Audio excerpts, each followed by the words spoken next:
हम बटे थे और इसीलिए तो कटे थे। वहां पर एक गुलामी का ढांचा खड़ा कर दिया गया। 1528 अयोध्या में दोहराने का दुस्साहस कोई ही नहीं करता। देश के सबसे बड़े राज्य उत्तर प्रदेश में कुछ महीनों के बाद विधानसभा चुनाव होने वाला है और प्रदेश के मुखिया योगी आदित्यनाथ फुल एक्शन में हैं। कई मामलों में घिर रहे हैं, चाहे राम मंदिर का मामला हो या फिर युवा छात्रों का मामला हो। लेकिन योगी ने फिर से अपना नारा दोहराया है कि कटोगे तो बटोगे। संभल का जिक्र किया, साथ में राम मंदिर का जिक्र किया और विपक्ष को आड़े हाथों लिया है। आपको पूरा बयान हम सुनाते हैं, योगी आदित्यनाथ ने क्या कुछ कहा है। ये पूरा भाषण चुनावी भाषण है और हिंदुओं को एकजुट रहने की अपील योगी आदित्यनाथ कर रहे हैं। तो क्या उत्तर प्रदेश का जो आने वाला चुनाव है वो फिर से एक बार हिंदुओं के नाम पर लड़ा जाएगा, कटोगे तो बटोगे के नाम पर लड़ा जाएगा? आप इस भाषण को सुनिए, उसके बाद अपनी राय कमेंट में जरूर रखिएगा। देश गुलाम क्यों हुआ?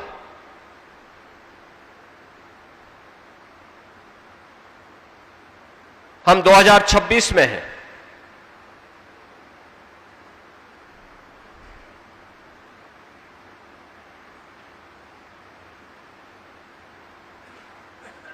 (1526) में, आज से 500 वर्ष पहले,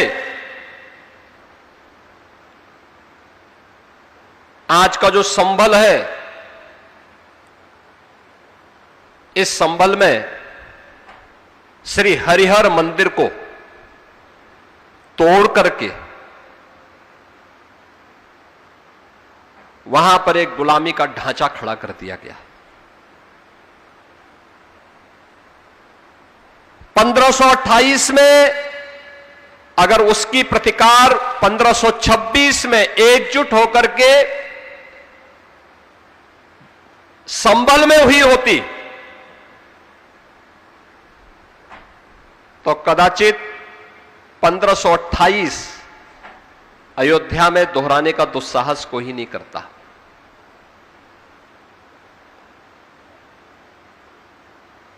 यानी मात्र 2 वर्ष के बाद अयोध्या में श्री राम जन्मभूमि पर प्रभु श्री राम के मंदिर को क्षतिग्रस्त करके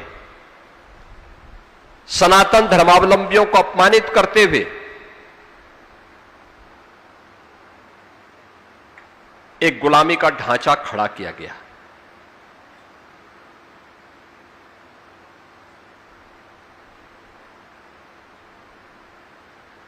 और सनातन धर्मावलंबी भी कभी मौन नहीं रहा, चुप नहीं रहा, विभाजित था, बटा हुआ था।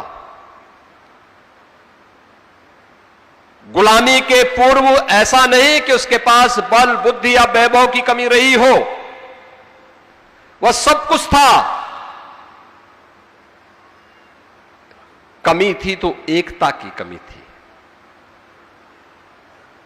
एक दिशा में, एक स्वर में, एक साथ चलने की कमी थी। हम बटे थे और इसीलिए तो कटे थे। बार बार यही प्रश्न खड़ा होता है। आज 14 अगस्त है।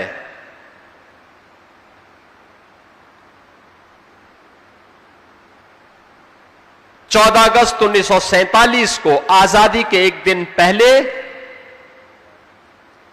तब केवल हिंदू और सिख ही नहीं कटा था, तब भारत भी कटा था। आज से ठीक 79 वर्ष पहले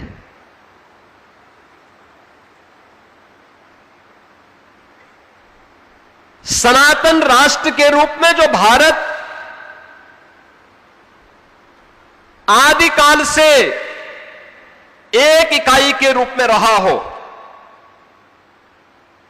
वह भारत कटा तो हिंदू भी कटा।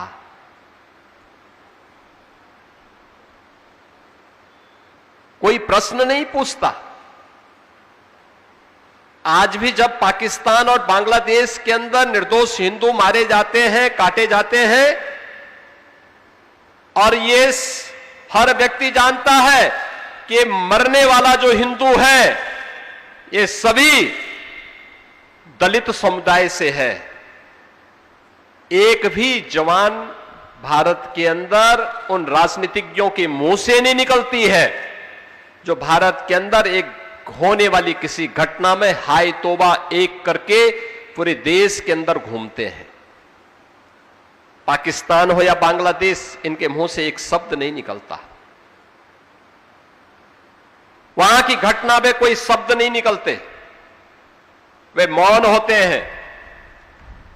14 अगस्त 1947 की घटना के लिए किसकी जवाबदेही थी? कौन जिम्मेदार था उसके लिए? कोई जिम्मेदारी लेने को तैयार नहीं, क्योंकि उनको सत्ता चाहिए थी। उनको देश की प्रजा से, देश की उस समय के भारत की अन्य बहुसंख्यक प्रजा से कोई लेना देना नहीं था। एन केन प्रकारेण सत्ता चाहिए। और याद करिए, आज भी वही स्थिति है।